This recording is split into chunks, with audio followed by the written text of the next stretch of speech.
Family, an old interview clip of Minister Louis Farrakhan resurfaced where he destroyed Mike Wallace Western propaganda about Africa, particularly Nigeria. And if you haven't seen it, let's take a look at this because he absolutely put that man in his place, that Mike Wallace. He puts him in his place.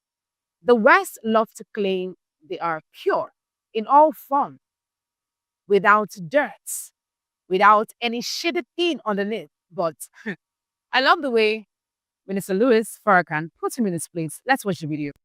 You go to Nigeria, which is, if not the most corrupt nation in Africa, and it is, it could be the most corrupt nation in the world, Minister Farrakhan. Oh, and now, Mr. Wallace. It is the most corrupt nation that I have ever covered.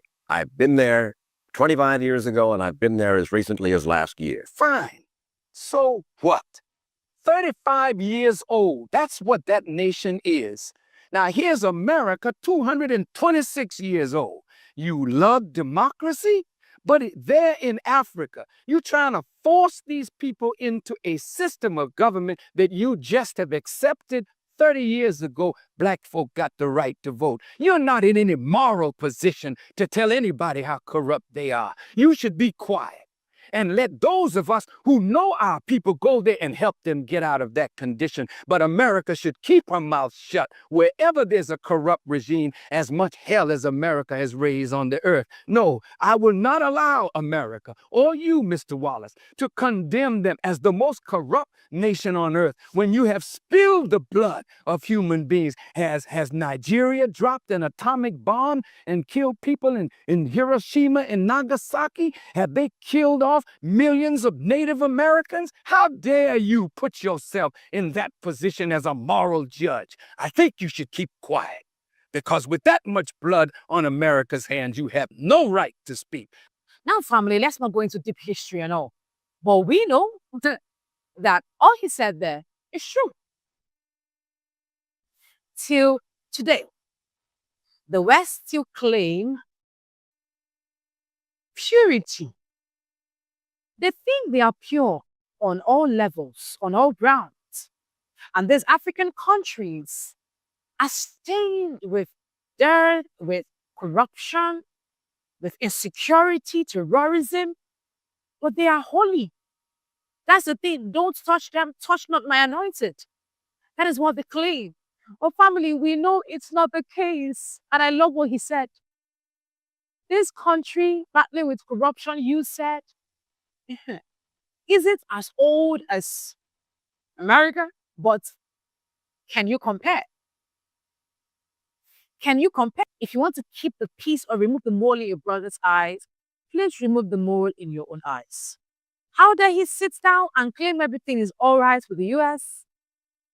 Nigeria is corrupt, Nigeria is this and that. You left your own country where there is shooting basically on a daily. I love the way Minister Louis said, you have no right to call any country corrupt because your country is corrupt. What was he trying to prove? Family, he defended Africa.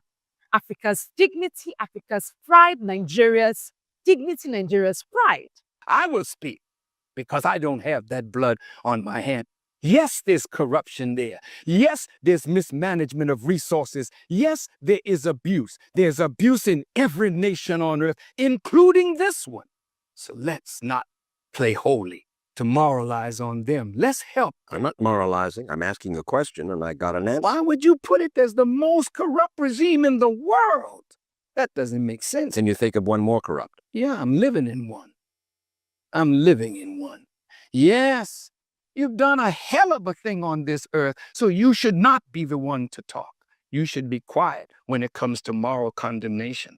These guys will just come with propaganda. They will come with claims and narratives to paint African countries as though they are not trying and not doing well. African countries, dirty state. Oh no. Sometimes they are worse. You do not have the right to judge another country. It is a pot calling kettle black.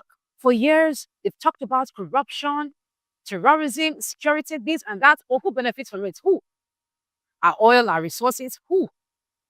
the major companies that extract this oil, the major countries that control this oil, the organizations that control this oil extraction are owned by the West. And yet they claim corruption, this and that, while they benefit from the insecurity, from the instability in Nigeria. Let's not talk about the recent genocide claim, because we know that there is something behind it for them. I mean, it's a double standard thing. They come to African nations, they bribe our leaders, they do this and that to collect our resources. But when it happens, when it comes to light, the African countries did this, or they call it corruption. How is what you are doing different from what these guys are doing? They are basically birds of same feathers. And the crazy thing is, this interview that is over 20 years old is still as relevant today as it was years ago. Because that is what is happening today. But look at the Sahel. They are breaking free gradually. No more to Western control, no more to Western impute. They are strategically taking over their lands. So it's before their faces that we would take back what is ours. Corruption? Oh, they are corrupt. They are. And they dare not judge us. And family, what makes this moment so priceless, that interview so priceless, because it resurfaced. It shows that what happened then is still happening now. That is still the topic of discussion today. Ports calling Kettle black. The West claiming they're pure and African nations dirty. What do you have to say about the story, family? I love how Minister Louis Farrakhan defended Nigeria.